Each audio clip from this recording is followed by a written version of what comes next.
स्वचरितैः पितरम सपुत्रः। जो अपने पवित्र आचरण से माँ बाप को खुश करे वही बेटा है, अन्यथा तो सब घूम ही रहे हमारा। क्या कहना है, अपने पवित्र आचरण से जो माँ बाप की आत्मा को प्रसन्न कर दे, क्योंकि भगवान को हमने देखा नहीं है, सुना है, केवल सुन रहे हैं। प्रकट भगवान कौन है? तो प्रकट भगवान है माता और पिता, चलते फिरते भगवान है माता पिता। इनको जिसने प्रसन्न कर लिया, इन माता पिता सेवया तोषितौ मंदिरे तेन पूजा कृतावानवा तेन काशी अयोध्या गतावानवा। जिसने अपने माँ बाप को प्रसन्न कर लिया उसने भगवान की पूजा कर लिया। अगर माँ बाप नहीं प्रसन्न हुए तो सारी पूजा एक तरफ रह जाती। ये बहुत बड़ी बात है। हम धन्यवाद देते हैं संजय जी के समस्त परिवार को, सब लोग मिल करके। अब देखो माता जी की शरीर की स्थिति कैसी है, फिर भी माता जी बड़ी प्रसन्न रहती है। हमने जब देखा है प्रसन्न दे, क्यों? इनकी सेवा हो रही है। अगर सेवा नहीं होती तो चेहरा उतरा हुआ दिखाई देता है। ये बहुत बड़ी बात है कि आप लोग अपने माँ को प्रसन्न रखे हैं। चलिए भागवत जी की चर्चा हम लोग श्रवण कर रहे हैं। कल हम लोगों ने श्रवण किया, कैसा भी पापी आदमी हो अगर भागवत की कथा श्रवण कर लेता है तो उसका बेड़ा पार हो जाता है। कैसा भी हो महाराज, किसी भी प्रकार से पाप बन गया हो, बस भागवत जी की कथा 7 दिन नियम से श्रवण कर ले महाराज। भागवत जी का मुख्य उद्देश्य क्या है? तो कह रहे हैं कि जो सत्यनारायण परमात्मा है ना, वही भागवत के प्रतिपाद्य विषय हैं। माने सत्य ही भगवान है, नहीं सत्यात् परो धर्मः। सत्य से बड़ा कोई धर्म नहीं और सत्य से बड़ा कोई ईश्वर नहीं। कबीर ने क्या कहा? सांच बराबर तप नहीं, झूठ बराबर पाप, जाके हृदय सांच है ताके हृदय आप। जिसका हृदय सत्यता से भरा हुआ है। हम लोग धन के लिए झूठ बोलते हैं, जमीन के लिए झूठ बोलते हैं, और काय बात का झूठ? हम सोचते हैं धन रहेगा। अरे भाई किसका रहा है? जब किसी का धन नहीं टिका तो आपका क्या टिकेगा? हम करी धन धाम संवारे, अंत चले उठ रीते, अमन पचितई है अवसर बीते। इसीलिए जीवन में सत्य का पालन कीजिए। बहुत लोग कहते हैं सत्य बोलेंगे तो पैसा नहीं मिलेगा, धन नहीं बढ़ेगा। नहीं बढ़ेगा तो क्या होगा? अच्छा आप धन खूब कमा रहे हो, किसके लिए? बेटा के लिए। हम लोग धन परिवार के लिए कमाते हैं, हमारा बेटा सुखी रहेगा। अरे भाई बेटा सुखी रहेगा इसकी गारंटी कौन लेगा? कौन बेटा सुखी होता है? जो बेटा शीलवान होता है, चरित्रवान होता है। शीलवान बेटा, चरित्रवान बेटा हमेशा सुखी रहेगा, भले घर में रुपया हो चाहे न हो। अगर चरित्र भ्रष्ट लड़का है, शीलहीन है, शराबी कबाबी हो गया तो कितना भी धन बटोरो सब मिट्टी में मिला देगा। पूत सुपूत कुतो धन संचय, पूत कुपूत कुतो धन संचय। पुत्र लायक हो गया तो आपके धन की कोई जरूरत नहीं, बना लेगा वो। पुत्र नालायक हो गया तो जितना बटोरो सब मिट्टी में मिला देगा। इसलिए धन के लिए नहीं, सत्य के लिए जीवन यापन करिए। हम जिए किसके लिए? हमारे जीवन में सत्य की प्रतिष्ठा। सत्य ही भगवान है। आज राजा हरिश्चंद्र का नाम कौन नहीं जानता? क्यों? क्योंकि क्या हो गया भाई? चालू कराओ, चालू तो है जनरेटर।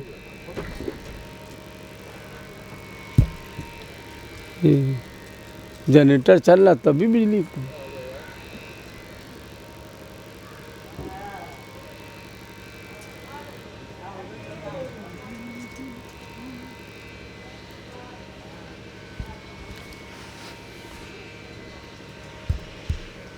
कुछ गड़बड़ हो गया क्या?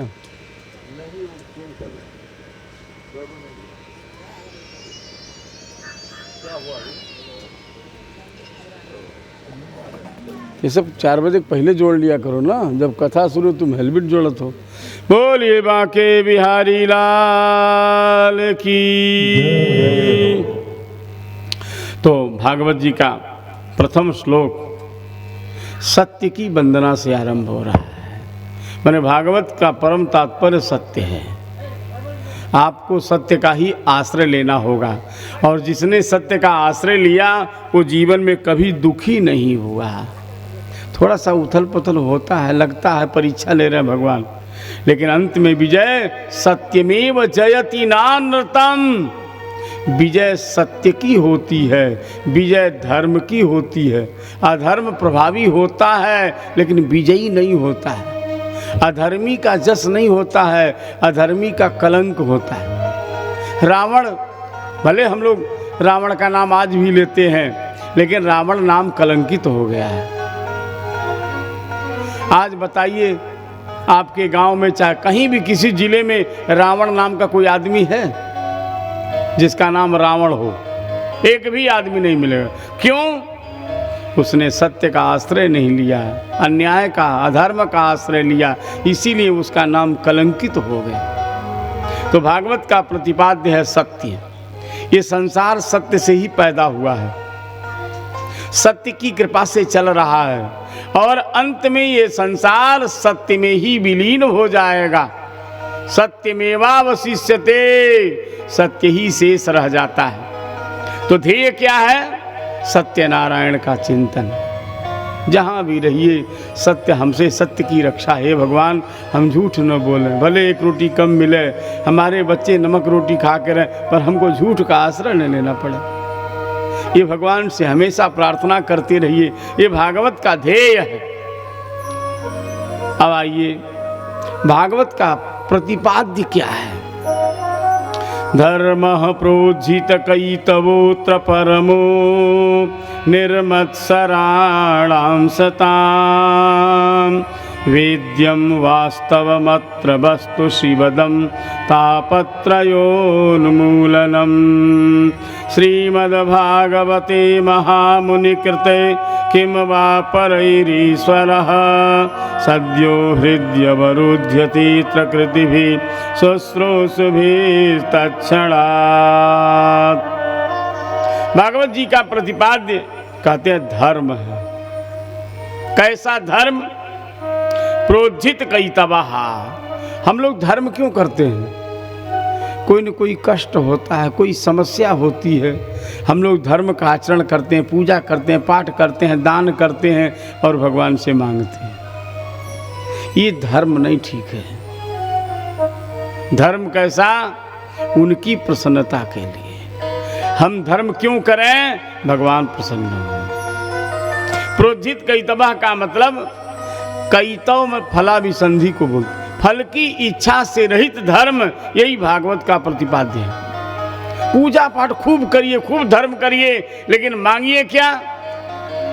हे ठाकुर जी आप प्रसन्न हो, हे प्रभु आप प्रसन्न रहिए, बस। हम लोग क्या मांगते हैं? सुख संपत्ति घर आवे, कष्ट मिटे तन, हम लोग ये मांगते हैं। भागवत का ये धर्म नहीं है। भागवत का धर्म प्रोज्झित कैतवः, यही परम धर्म है। पर ये धर्म करता कौन है? इसका अधिकारी कौन है? निर्मत्सराणाम सताम। जो सज्जन होते हैं वही इसके अधिकारी हैं। सज्जन भी 2 प्रकार के होते हैं। कुछ लोग धर्म तो करते हैं, पूजा पाठ तो करते हैं, पर दूसरे से जलते भी रहते हैं। होड़ में कर दिखा दूंगा भागवत क्या होता है, देख लेना भागवत कैसी हुई थी। तो ये जब मन में आ जाता है, दिखा देंगे, तो आदमी वहीं गिर जाता है। दिखाने का काम नहीं करना चाहिए, भगवान को खुश करने का काम करना चाहिए। भगवान खुश तो सब खुश। ये उद्देश्य मन में न हो कि हम किसी को नीचा दिखा देंगे, हम दिखा देंगे उनको बड़ा बन रहा है ना, ये भाव मन में नहीं होना चाहिए। निर्मत्सर का देखो, मत्सर का मतलब क्या है? मत्तः अग्रे सरति, हमसे आगे कैसे बढ़ गया। बहुत लोग इसी में परेशान हैं। यह व्यक्ति हमारे सामने आया और हमसे इतना आगे कैसे बढ़ गया? अरे भाई बढ़ गया तो तुम भी बढ़ के दिखाओ ना। हम लोग टांग खींचने लगते हैं, ये हमारी दुर्बलता है, बौद्धिक दुर्बलता है। स्वामी विवेकानंद जी ने एक विद्यालय में जाकर बच्चों से कहा, देखो ये रेखा है, बड़ी रेखा खींचा, कहा इस रेखा को छोटी कर दो। कौन करेगा? एक लड़का खड़ा हुआ और जाकर उसने आधी रेखा मिटा दिया। कल महाराज छोटी हो गई। स्वामी विवेकानंद जी ने कहा नहीं, इस रेखा को ज्यों का त्यों बने रहने दो, अब इस रेखा को छोटी करनी है। कौन करेगा? कोई तैयार नहीं हुआ। आप किसी को टच क्यों करते हो ना, पुरुषार्थ करो ना। विवेकानंद जी ने कहा इसको छोटा करना है। कहा हाँ, कैसे? कहा इसके नीचे बड़ी रेखा खींच दो। उस रेखा के नीचे बड़ी रेखा जैसे खींचा, वो रेखा छोटी हो गई। अगर आप आगे बढ़ना चाहते हैं, किसी को दबाना चाहते हैं, उससे आगे जब पुरुषार्थ करिए। आप उसका पैर खींच करके छोटा करना ये बड़प्पन नहीं है। अधिक पुरुषार्थ करके उसके आगे बढ़ जाना ये बड़प्पन है। इसको मत्सरी वृत्ति बोलते हैं। हम दूसरे के उत्कर्ष को, दूसरे के बड़ाई को देख करके जो हमारे हृदय में जलन होती है ना, इसी का नाम मात्सर्य वृत्ति है। भागवत का श्रोता कैसा होना चाहिए? जिसके मन में मात्सर्य भाव न हो, किसी के प्रति हीन भाव न हो। देखो धर्म, धर्म का मतलब क्या है? धारणात् धर्मम, जो सबको धारण करे वो धर्म होता है। धरत्यस्मात् अधोयान्तम, नीचे गिरते हुए को जो थाम ले वो धर्म होता है। हम लोग धर्म को क्या समझ रखे? हिंदू धर्म है, मुस्लिम धर्म, फलाने धर्म। इसका मतलब अरे भाई तुम हिंदू हो कैसे छू दिया हमको, तुम मुसलमान हो कैसे छू दिया। ये धर्म नहीं है, ये धर्म के नाम पर ढकोसला है। धर्म वो होता है जो सबको मिल के चलता है, क्योंकि धारण करने का नाम धर्म है।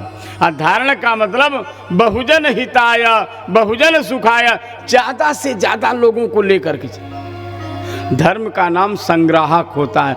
धर्म तोड़ता नहीं है, धर्म जोड़ता है। जो तोड़ने का काम करे वो धर्म नहीं, अधर्म है वो। आज हम समस्या में ग्रस्त हैं। क्यों? हम जाति में बटे हैं, धर्म में बटे हैं, समाज में बटे हैं, संघ में बटे हैं, पार्टी में बटे हैं। आज हमारी दुर्दशा हो रही है, केवल हिंदुओं की दुर्दशा हो रही है। हिंदू लोग पार्टी में बट गए, कुछ जाति में बट गए, कुछ संघ में बट गए। बस महाराज, एक गांव में एक कोने सोनार रहता था, एक कोने लोहार रहता था। एक दिन एक सोने का टुकड़ा उड़ता हुआ लोहार के क्षेत्र में चला गया। उधर से एक लोहे का टुकड़ा आया, दोनों मिल गए। कहो भाई कैसे हो? सोने के टुकड़े ने कहा क्या करें भाई, तुम्हारे जाति वाले मेरा जीना हराम कर दिए। क्यों? हमारा जो सोनार है ना, लोहे की हथौड़ी से हमारी कुटाई करता रहता है। लोहे के टुकड़े ने कहा तुम बहुत अच्छे हो, कम से कम दूसरे लोग तो तुम्हें कष्ट दे रहे हैं, हमें देखो ना, लोहार लोहे के हथौड़े से रातों दिन हम ही को कूटता है। इसका मतलब हमारे जाति के लोग ही हमें मारे जा रहे हैं। आज हिंदू समाज में जो भी विघटन हो रहा है, इसके अभिनेता हिंदू ही हैं। जब जब राम मंदिर का विरोध हुआ है, मुसलमान कम विरोध किए, हिंदू नेता ज्यादा विरोध किए। इतना वैमनस्य, इतना भेदभाव हमारे घर में आ गया है। ये धर्म कैसे चलेगा? धर्म का मतलब ज्यादा से ज्यादा लोगों को जोड़ना। संबद्धध्वम संगच्छध्वम संभो मनांसि जानताम। वेद भगवान कहते हैं साथ साथ चलो, साथ साथ बैठो, साथ साथ। हम लोग जाति को लेकर के घृणा करते हैं, साथ में बैठाना नहीं चाहते हैं। रामायण में लिखा, अथर्ववेद में लिखा है, यो रामेति वादम वदेत तेन स भुंजीयात तेन स संबदेत। जिसके मुंह से राम नाम निकले उसके साथ बैठ के भोजन करना चाहिए। अगर चांडाल भी हो, अगर राम नाम का उच्चारण कर रहा है तो उसके साथ बैठ के भोजन करना चाहिए, उससे वार्ता करनी चाहिए। ये धर्म है। तो भागवत का धर्म क्या है? जो सबको लेके चलता है, किसी प्रकार का भेदभाव नहीं। क्यों? सब में मेरे गोविंद विराजमान हैं, सब मेरे ठाकुर जी हैं। तुलसी ये संसार में सबसे मिलिए धाय, ना जाने किस रूप में मेरे गोविंद मिल जाए। कौन जानता किस रूप में ठाकुर जी आएंगे। तो भागवत का वेद्य वस्तु क्या है? वास्तवम वस्तु वेद्यम, केवल भगवान ही सत्य हैं। बाकी जो देख रहे हो ना, ये सब झूठा है। बस सत्य केवल भगवान है। भगवान की भक्ति सत्य है, और जो भगवान से जुड़ा है वो सत्य है। जो भगवान से जुड़ गया उसी का नाम अमर हो गया। बाकी सब तो चल रहा है। सोना सत्य है, लेकिन सोना से बनने वाला जो अनेक आकार है, अंगूठी है, माला है, करधनी है, ये सब झूठा है, ये सत्य नहीं है। इसी तरह से केवल भगवान सत्य हैं, और ये जो भी देख रहे हैं ना, ये सब व्यवहार है, चल रहा है बस। शिवदम, यदि सब में भगवान का दर्शन होने लगे, सबको भगवत स्वरूप मानने लगे, तो जीवन में परम कल्याण हो जाए। कोई दुखी नहीं रहेगा।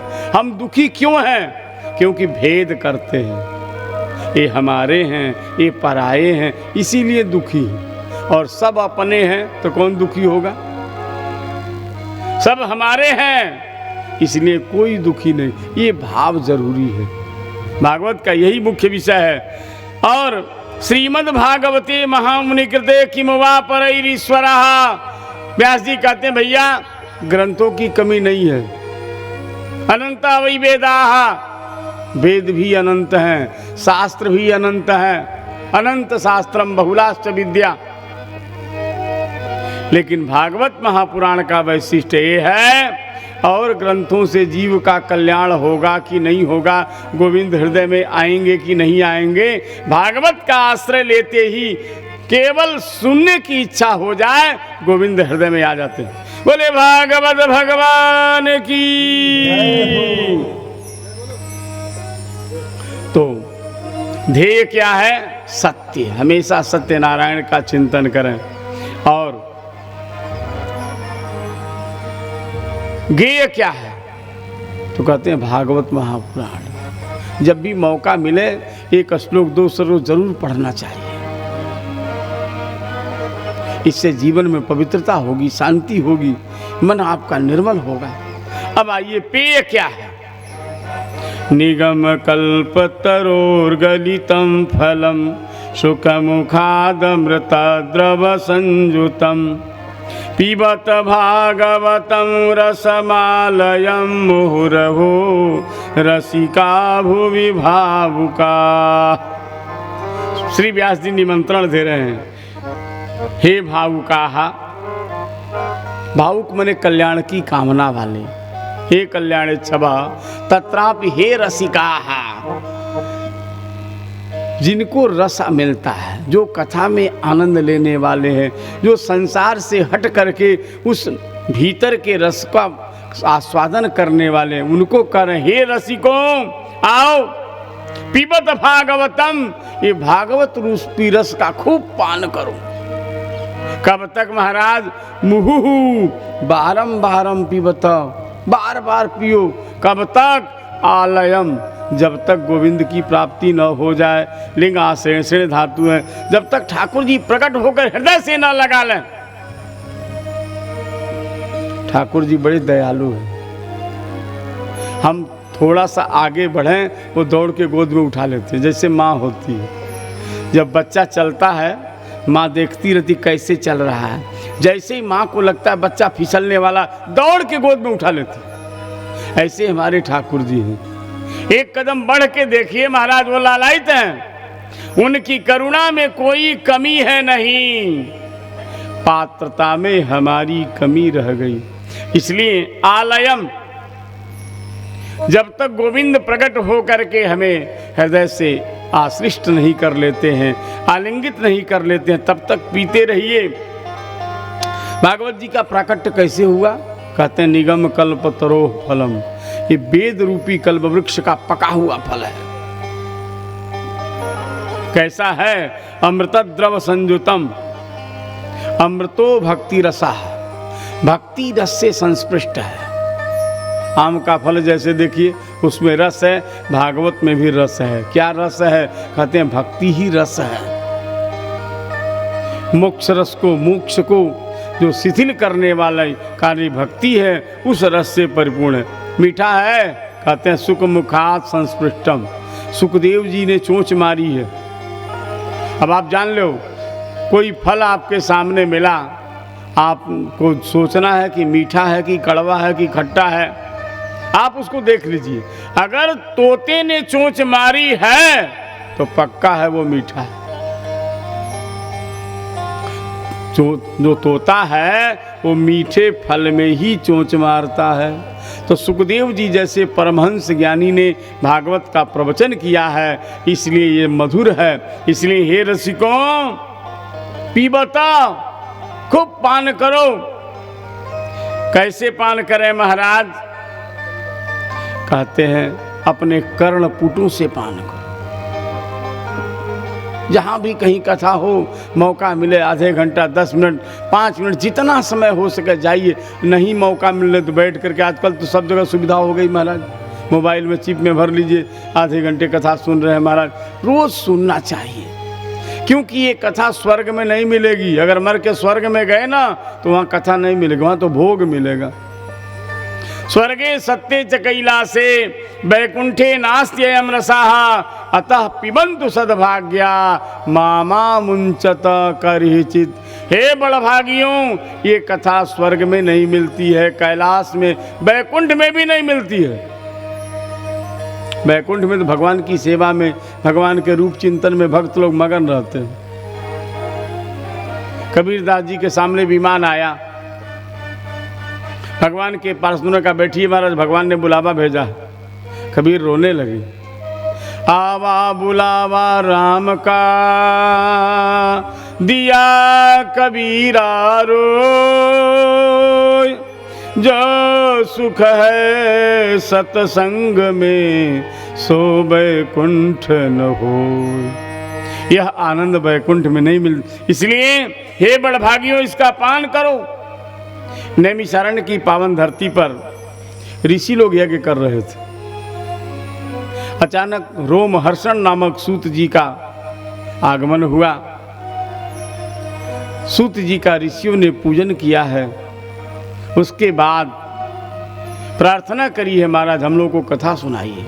18 पुराणों की कथा सुनाने का संकल्प लेकर के सूत जी महाराज व्यास गद्दी पर बैठ गए। अग्नि पुराण तक की कथा उन्होंने सुनाई थी। उसके बाद श्री बलराम जी महाराज आ गए। ठाकुर जी की प्रेरणा रही महाराज, उन्होंने कुसा उठाकर सिरच्छेदन कर दिया। रोमहर्षण सूत का वध हो गया। ऋषि लोग हाहाकार कर उठे, महाराज आपको ब्रह्म हत्या लगेगी, हमने सूत जी को व्यास गद्दी पर बैठाया था कथा सुनाने के लिए, आपने क्या कर दिया है? दाऊ जी ने कहा अब तो हो गया महाराज, हमें कथा कौन सुनाएगा? कहा कोई बात नहीं, जो रोमहर्षण के पुत्र उग्रश्रवा उनको गद्दी पर बैठाओ। उग्रश्रवा जी को गद्दी पर बैठाया गया। भगवान बलराम ने सिर पर हाथ फेरा है, संपूर्ण विद्या का दान दिया है, और उसी दिन से श्री उग्रश्रवा जी महाराज व्यास हो गए। तो भागवत के जो वक्ता हैं उग्रश्रवा नाम के सूत जी हैं। उग्रश्रवा सूत जी से ऋषियों ने 6 प्रश्न पूछा। किम श्रेयः शास्त्र सारः कः स्वावतार प्रयोजनम, किम कर्म केवताराश्च धर्मः कं शरणं गतः। हे सूत जी महाराज, हम जानना चाहते हैं हम लोगों का कल्याण कैसे होगा। किम श्रेयः, कल्याण के विषय में प्रश्न क्यों पूछ रहे हैं? इसलिए कि हम लोग एक दूसरे को धोखा देने में जुटे हुए हैं। आप ठीक से देखिएगा तो कभी कभी आपको अनुभव आएगा, बेटा हम ही को धोखा देना चाहता है। कभी पत्नी धोखा देती है, कभी भाई धोखा देता है। ये धोखेबाजों का ही बाजार चल रहा है हमारा। बड़ा विलक्षण संसार है। जिसको आप अपना मानेंगे वही एक समय धोखा दे देता। भर्तृहरि को अमृत फल मिला। उनको लगा मेरी रानी पिंगला मुझे बहुत मानती है, मेरी सती नारी है, इसलिए ये फल सती को देना चाहिए। तो भर्तृहरि जी महाराज वो फल अपनी रानी सती पिंगला को दे दी। पिंगला किसी और से प्रेम करती थी, तो पिंगला ने वो फल दरोगा को दे दिया, जो उसका विशेष प्रेमी था। दरोगा का प्रेम किसी और से था, तो दरोगा ने वो फल बेश्या को हाथ दे दिया। जब बेश्या के हाथ में फल आया और बेश्या ने सुना अमृत फल है, इसको खाने के बाद अमर हो जाएंगे, तो उसने कहा अरे राम राम, मेरा जीवन वैसे ही घृणित है, मैं अमर फल खा के अमर हो जाऊं? नहीं नहीं, अमर तो राजा साहब को होना चाहिए। फल लेकर के दरबार में आई, राजा साहब ये अमृत फल है, आप खा लीजिए, आप जैसे धर्मात्मा राजा अमर रहें, बस हमारी यही कामना है। जब अमृत फल राजा के हाथ में आया, राजा ने देखा तो राजा को सन्न हो गए। अरे ये तो वही अमृत फल है, हमको संत ने दिया था, हमने तो अपने रानी पिंगला को दिया था, ये बेश्या के हाथ में कैसे चला गया? उस दिन भर्तृहरि को कहना पड़ा, याम चिंतयामि सततम ऐसा विरक्ता। बताओ, मैं जिसको सती समझ रहा था वही हमसे बैरग बोली। वो किसी और से प्रेम कर रही है, अब वो किसी और से प्रेम कर। ये संसार ऐसा विलक्षण है महाराज, आप जिसको अपना समझते उसका कनेक्शन कहीं और है, उसका कनेक्शन। ये बड़ा विलक्षण स्थिति है। सब एक दूसरे को झुठला रहे हैं, अंधेरे में डाल रखे हैं। ऐसे में जीव का कल्याण कैसे होगा? किम श्रेयः शास्त्र सारः कहा। महाराज, शास्त्रों का सार क्या है? इतने पुराण हैं, इतने वेद हैं, इतने शास्त्र हैं, हम लोग तो पढ़ नहीं सकते हैं। अल्पस्य कालः बहुविघ्नता च, समय कम है, विघ्न ज्यादा है, इसलिए महाराज सार बताइए। पार न बुरानहूँ को वेदहूँ को अंत नाही, वाणी तो अनेक चित्त कहाँ कहाँ दीजिए, काव्य की कलाएं अनंत छंद को प्रबंध बहु, अरे राग तो रसीले रस कहाँ कहाँ पीजिए। सार क्या है? तो गोस्वामी तुलसीदास ने लिखा, तुलसी सब बातन की एक ही बताए जात, जन्म जो सुधारा चाहो तो राम नाम लीजिए। अगर आप चाहते हो हमारा जीवन दिव्य हो जाए, हमारा जीवन दिव्य उत्सव बन जाए, तो राम नाम का उच्चारण करें। तो व्यास जी ने से श्री ऋषियों ने पूछा, किम श्रेयः शास्त्र सारः कहा स्वावतार प्रयोजनम। महाराज, भगवान अवतार लेते हैं क्या? अगर अवतार लेते हैं तो प्रयोजन क्या है? किम प्रयोजनम? भगवान तो कर्तुम अकर्तुम अन्यथा कर्तुम सर्व समर्थ हैं, फिर भगवान अवतार क्यों लेते हैं? भगवान के इशारे से सारा काम हो सकता, फिर अवतार की क्या जरूरत है? किंग कर्म, अवतार लेकर प्रभु करते क्या हैं? केवतारा, आज तक भगवान के अवतार कितने हो गए? और महाराज, ब्रूहि योगेश्वरे कृष्णे ब्रह्मण्ये धर्म बर्मणि स्वाम काष्ठा मधुनोपेते धर्मः कम शरणंगतः। जब तक हमारे गोविंद धराधाम पर विराजमान थे, धर्म उनकी शरण में था। जब गोविंद अपने धाम चले गए तो धर्म कहाँ गया? धर्म किसके सहारे जीवित है? ये 6 प्रश्न ऋषियों ने पूछा है। सूत जी बड़े प्रसन्न हुए हैं महाराज, और कहा, देखो जीवन में जो कुछ भी मिलता है ना, ये गुरुजनों के आशीर्वाद से मिलता है। आप जो कुछ भी कर रहे हो ना, इसमें कभी माता का आशीर्वाद, कभी पिता का आशीर्वाद, कभी गुरु, तीनों का काम है हमारा। देव प्रसादात तपः प्रभावात, या तो माता पिता गुरु की कृपा हो अथवा भगवान की करुणा हो। तीसरा कोई मार्ग नाया नान्यः पंथा विद्यते अयनाय, तीसरा कोई मार्ग नहीं है। इसलिए हमें अपने गुरुजनों के प्रति कृतज्ञ होना चाहिए। शिष्या यदुत्कर्षमवाप्नुवन्ति प्रभाव एवैष गुरोरमोघः जातः प्रतापोद्धत गौरमाणाम कृष्णोपदिष्टो ही जयो विजेता। जिसके जीवन में कुछ भी उत्कर्ष हुआ किसी न किसी गुरु की करुणा है। गोस्वामी जी ने लिखा, मति की रति गति भूति भलाई जब जही जतन जहाँ जही पाई।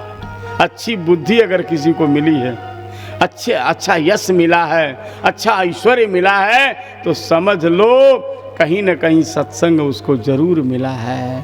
बिना सत्संग का ये संभव नहीं है। तो सूत जी कहते हैं अपने गुरुजनों के प्रति हमें कृतज्ञ होना चाहिए। इसलिए आइए हम पहले गुरु महाराज को प्रणाम करते हैं, फिर आपके प्रश्नों का उत्तर देते हैं। यम प्रव्रजन्तमनुपेतमपेत कृत्यम द्वैपायनो विरह कातरया जुहाव पुत्रेति तन्मयतया तरवोभिनेदुस् तम सर्वभूत हृदयं मुनिमानतोस्मि। श्री सुखदेव जी महाराज सूत जी के गुरुदेव भगवान हैं। 2 श्लोक में सूत जी ने सुखदेव जी का चरित्र वर्णन किया है। सुखदेव जी का चरित्र कैसा है? आदौ 12 वर्ष गर्भ शयनम। जब माता के गर्भ में आए तो 12 साल माँ के गर्भ में रहे।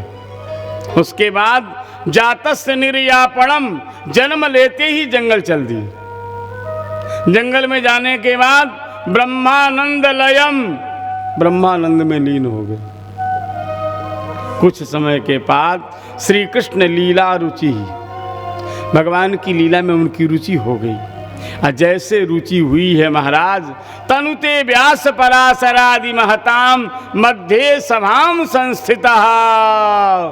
बड़े बड़े महापुरुषों की सभा में व्यास गद्दी पर बैठ करके भगवान कृष्ण के दिव्य चरित्र का गान किया है। श्रीमद् व्यास सुतस्य तस्य चरितम किम किम न लोकोत्तरम।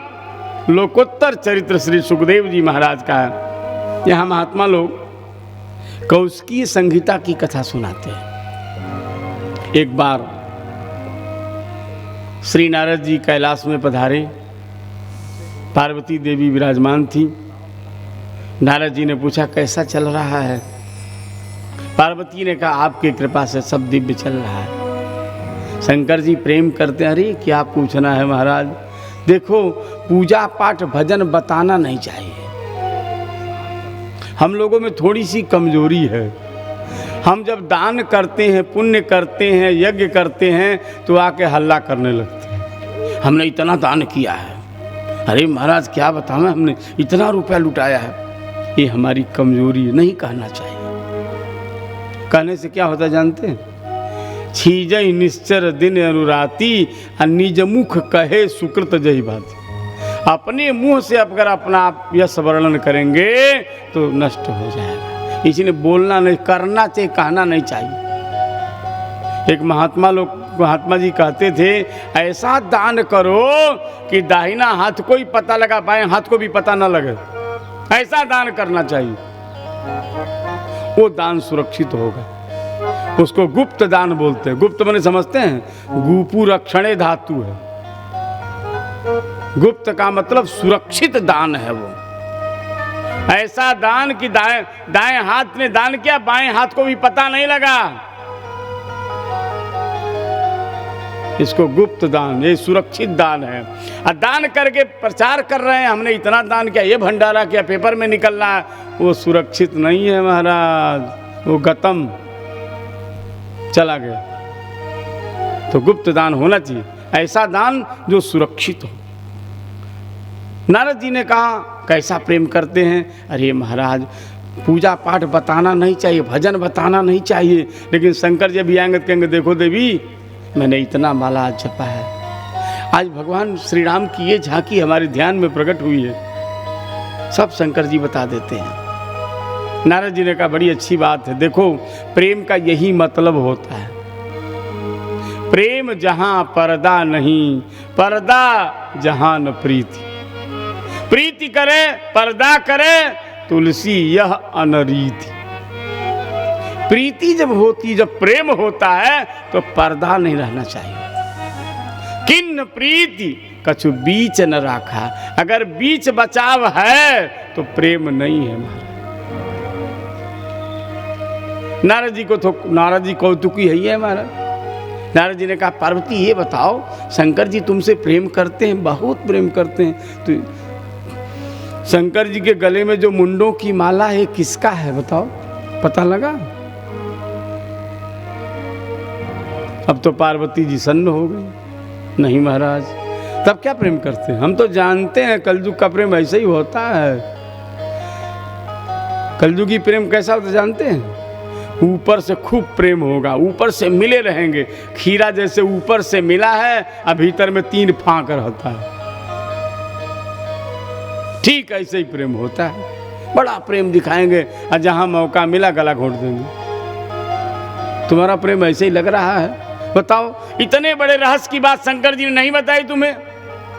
नारद जी तो चल दिया। पार्वती जी को बड़ा बुरा लगा महाराज, मान करके बैठ गई। भोले बाबा ध्यान से आए, देवी, वो बोली नहीं। पास में आए, क्या बात है देवी, बात मत करिए। क्यों, आप कपट करते हैं? नहीं तो किसने कहा? ये बताइए, अगर कपट नहीं करते आप तो इतने बड़े रहस्य की बात आज तक क्यों नहीं बताया आपने? कौन सी बात? अरे जो आपके गले में मुंडों की माला है, इसका रहस्य आपने बताया हमको। शंकर जी सजल हो गए। देवी, मैं तुमसे कितना प्रेम करता हूं, इसका ज्वलंत उदाहरण ये मुंड माला है। ये मुंडों की माला, जानते हो किसके मुंड है? देवी, ये सारे मुंड तुम्हारे हैं। जब जब तुम धरती पर अवतार लेती हो, तुम्हारा वियोग मुझसे सहन नहीं होता है, तुम्हारे मुंडों का मैं माला धारण करता हूं। अब देखो, कथा भागवत वाले यही सुनाते, हम भी सुना दिए, पर रामचरितमानस में क्या लिखा है? शंकर जी के गले में जो मुंड माला है ना, नरसिर माला लिखा है, नारी सिर माला नहीं लिखा है। माने स्त्री के मुंड की माला भोले बाबा नहीं धारण करते हैं, नरसिर माला है। माने मनुष्य के, ये मानस पीयूष में कुछ भक्तों का नाम दिया है जिसके मुंड माला भगवान शंकर धारण करते हैं। एक कथा ये भी दी है कि चंद्रमा शंकर जी के सिर पर जैसे विराजमान हुआ, पर्व का समय जब आया तो राहु सिर पर